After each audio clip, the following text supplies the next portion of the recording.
Hey, my name is Todd Miller. I'm the founder of a company called Home Again. Show of hands, how many of you have purchased a car before? And so, how many of you, the first car you saw, you just bought it and drove off the lot? None of you. One of you. A couple maybe. Most of you didn't, right? A car, $20,000, $30,000 purchase, maybe more. You drove a bunch of cars, right?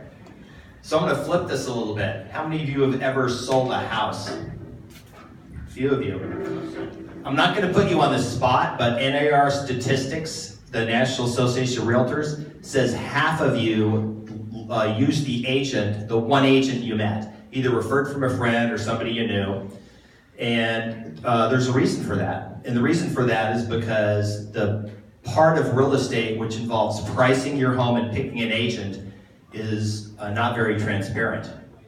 So what we did is we built a platform that does two things really well. One is it gives you a value of your home that's more accurate than an appraisal and is free. The second thing we did is we introduced you to a bunch of really great real estate agents. Now, why this is valuable is because every year in the US, there's $1 trillion of residential real estate that's transacted. And real estate agent commissions are about $50 billion. We know that agents spend about 10% of their commissions trying to get new customers, which is about $5 billion. There's nobody that is going after that market. Right now, the market leader is Zillow, who is only working getting clients for agents who are looking to buy houses, but nobody's out there trying to find people that are thinking about selling. The great thing about the platform is even if you're not thinking of selling, you can use the app. We have an iOS app and an Android app. We have web coming out in about a month. You can find out what your house is worth from a bunch of real estate agents. It's just, we call it an expert sourced valuation, and you can be completely anonymous. The agents won't hassle you at all. And that's it. Any questions, comments, or funding rounds I'd be open to. So you brought up Zillow as the obvious elephant in the room. I would really think about how you articulate a sustainable competitive advantage over what they can do or what other generalized sites can do. Because they do have enough mind share now where people know to go to them.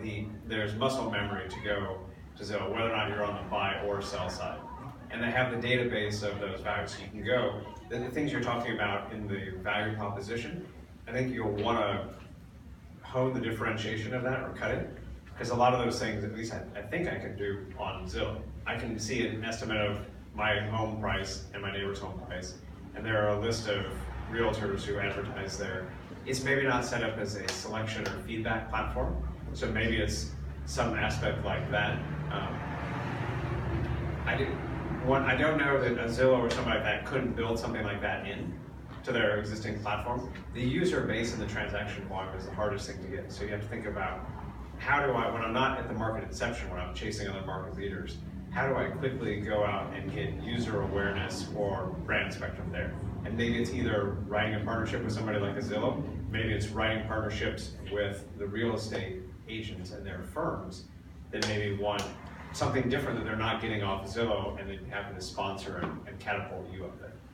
Okay, those are all great questions. And so with Zillow, you can't get an automated value. How many of you have looked at the automated value on Zillow? Do you think it's close?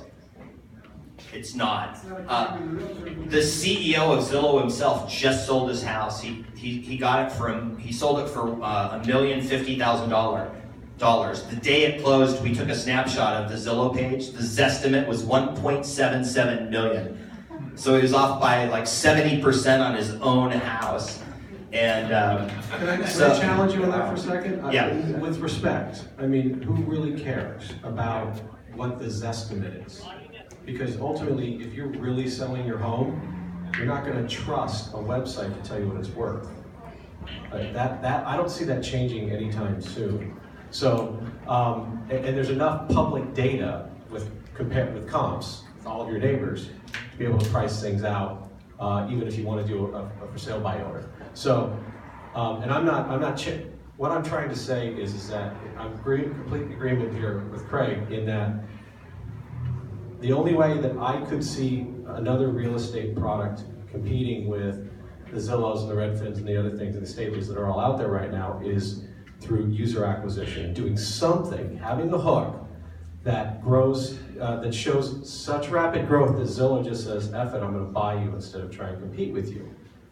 That's my own perspective at this point. So do you have the data to show that there's enough people that care about the accuracy, that small difference in his estimate versus what you're doing, that would show that they'd adopt your platform over anybody else's, or is it it's just another thing they put in their app folder?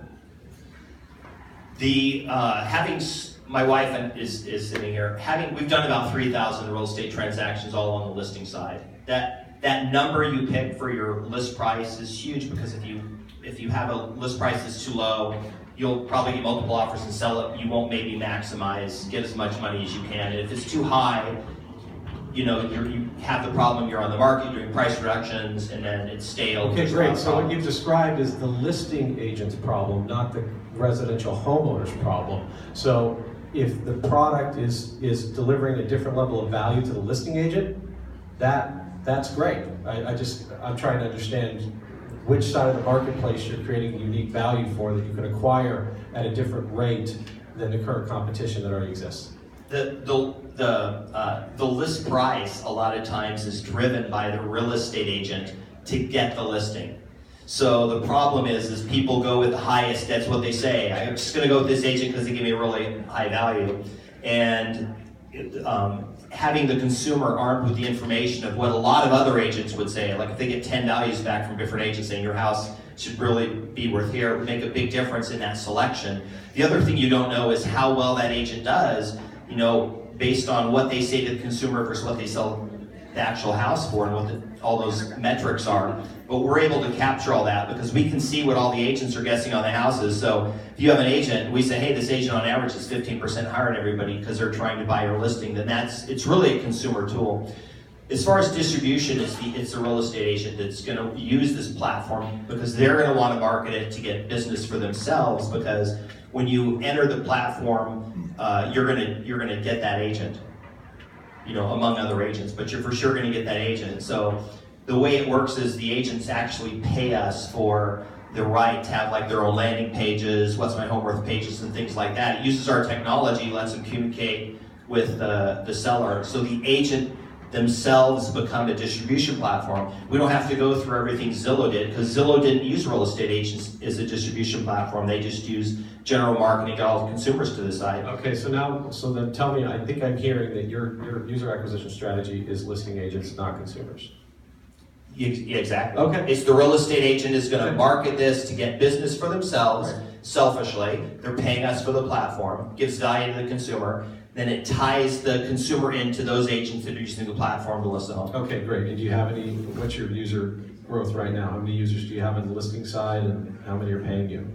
We've done about 300 or 400 home values. They can be done anywhere in the world. We just did one in Brisbane, Australia. Had a Australian real estate agent sign up for the app. And probably so about it's 800 early. Okay. Yeah, we're early. All right, so from a funding perspective, if you were asking me for money or anybody in my network, I would say show me some rapid user growth on that listing agent side that are paying you, so that then I could dig in and find out if there's actually a hook that makes you unique over what a Zillow would have that listing agents actually care about. So I would watch it from that perspective. Thank you. Yeah, that's great. Yeah, the more you can test that value proposition with the real estate agents, if that's the primary go-to-market channel, the better. There's one concern I would have is, how do you make it compelling for them so that it's a customer acquisition channel, but if in essence its difference between, say, a Zillow platform is that you don't have, it's more of a bidding system for realtors, right? To be able to get the different pricing and then figure out who you want to work with, as opposed to the more automated or machine learning background behind a Zillow. Then will the real estate agents want to send people into your app where, yeah, they're going to see them and their homepage, but you're going to give them, by definition, access to 10 other people to comparison shop? Or do they want to kind of keep those relationships to themselves? We have tools built in that are being built into the web for agents and for consumers that sort of give that agent sort of an edge to do that. Communication tools within the app, things like that. All this is about is giving the consumer more information than they currently have, and giving something of value from the agent to the consumer up front. Like, hey, here's a value, take some pictures of your house, enter some notes, I'll give you my best analysis. Every 3 months I'll come back in the app and respond, is home selling in your market? They maintain that relationship with the consumer. The consumer's always got the value on their phone. Hey, I keep getting these things back from these agents saying what my value is. And then they build a relationship. So it's a relationship tool. It's, you know, real estate's about relationships. Zillow has a great relationship, but to those of us within the industry, you know, Zillow is very inaccurate in a lot of phases of the stuff that they have out there on the internet, especially the Zestimate. Yeah, I'll just leave it, I'll leave it with this way, but we're spending too much time on this, but businesses buy for one of three reasons: make money, save money, or stay out of prison, right? It's compliance. But if the value proposition to a realtor would be, I can get you more customers, right? And I can make you more money. And if your product can do that, you will get traction. If it can't, you probably won't. All right, we have to move on. Thank you very much. Thank you.